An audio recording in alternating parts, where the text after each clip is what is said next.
तमाम तर रुकावटों के बावजूद ज़ोहरान ममदानी न्यूयॉर्क यानी अमेरिका के सबसे बड़े शहर के मेयर मुंतखब हो गए हैं। ये पहले मुसलमान मेयर हैं न्यूयॉर्क के। सबसे बड़ी रुकावट तो अमेरिकी सदर डोनाल्ड ट्रंप थे। सबसे बड़ी बात क्या है? नेतन्याहू और नरेंद्र मोदी को अब तैयार हो जाना चाहिए इस बात के लिए कि वो न्यूयॉर्क में कदम नहीं रखेंगे। मैं लाहौर में बैठकर, पाकिस्तान में बैठकर ज़ोहरान ममदानी की जीत का जश्न तो मना रहा हूं, लेकिन मुझे शर्म भी आ रही है कि मैं अमेरिका में एक मुसलमान मेयर के मुंतखब हो जाने पर तो जश्न मना रहा हूं, लेकिन मेरे मुल्क का आईन किसी गैर मुस्लिम को ना तो सदर बनने की इजाजत देता है और ना ही वजीर आजम बनने की इजाजत। ये तस्वीर जो इस वक्त आपकी स्क्रीन पर है, ये उस 34 साला नौजवान की तस्वीर है कि जिसने अमेरिका की तारीख को बदल कर रख दिया है। अंग्रेजी में कहते हैं ना, अगेंस्ट ऑल ऑड्स,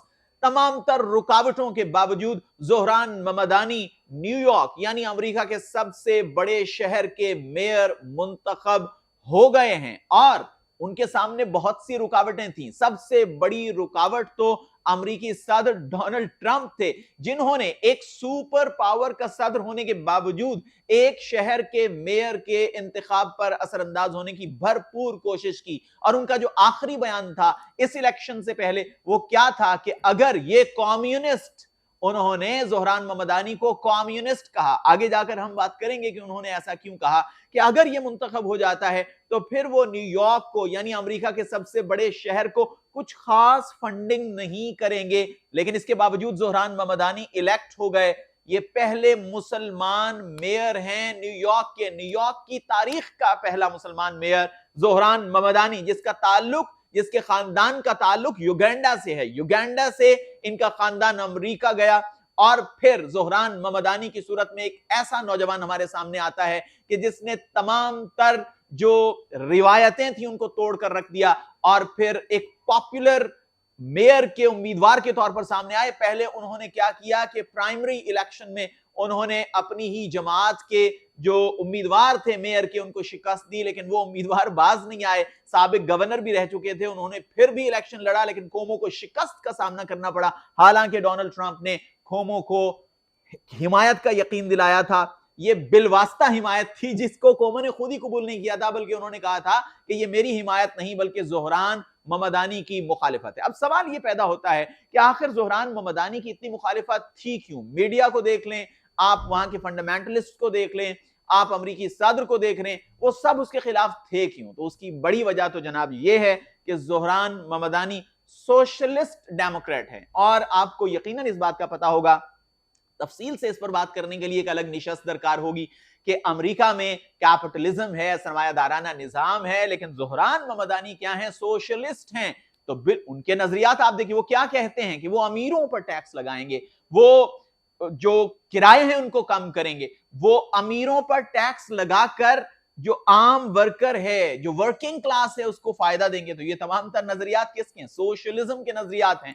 वो एक सोशलिस्ट हैं और यही वजह है कि अमेरिकी सदर ने कहा कि अगर ये कम्युनिस्ट इलेक्ट हो जाता है तो ये होगा, ये होगा। इसके साथ साथ सिर्फ अमेरिकी सदर की बात नहीं है, बल्कि पब्लिक लेवल पर उन्हें बहुत ज्यादा क्रिटिसिज्म का सामना करना पड़ा। हमने देखा कि लोगों ने उनकी तस्वीर शेयर की जिसमें वो इंडियन स्टाइल में, पाकिस्तानी स्टाइल में खाना खा रहे हैं, तो वो कहते हैं देखिए जी, ये मेयर मुंतखब होगा न्यूयॉर्क का। लेकिन बिलाखिर हमने ये देखा कि न्यूयॉर्कर्स ने, न्यूयॉर्क के रहने वालों ने ये सामने रखा कि शख्सियत अहम होती है, नजरियात अहम होते हैं, किस मजहब से ताल्लुक है, किस पार्टी से ताल्लुक है, ये अहम नहीं है। और फिर हमने देखा कि ज़ोहरान ममदानी कामयाब हो गए।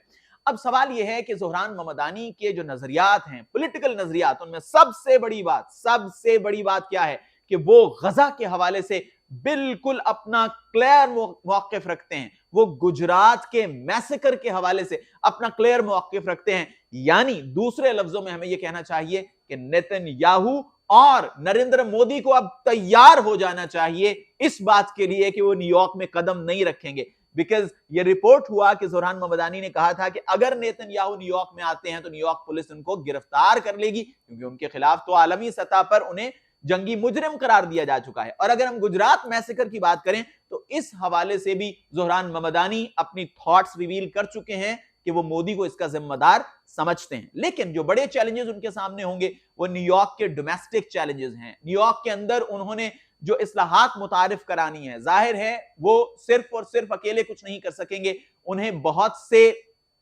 जो हल्के हैं उनकी हिमायत चाहिए होगी, उन्हें गवर्नर की हिमायत भी चाहिए होगी, यह भी रिपोर्ट हुआ है। लेकिन जिस अंदाज में उन्होंने ये इलेक्शन जीता है, जिस अंदाज में उन्होंने ये फतह हासिल की है, लगता यह है कि वो अपने अज़ाइम में जरूर कामयाब होंगे और न सिर्फ इलेक्शन के हवाले से उन्होंने तारीख रकम की है, बल्कि अपने जो दावे उन्होंने किए थे उस हवाले से भी तारीख रकम कर पाएंगे।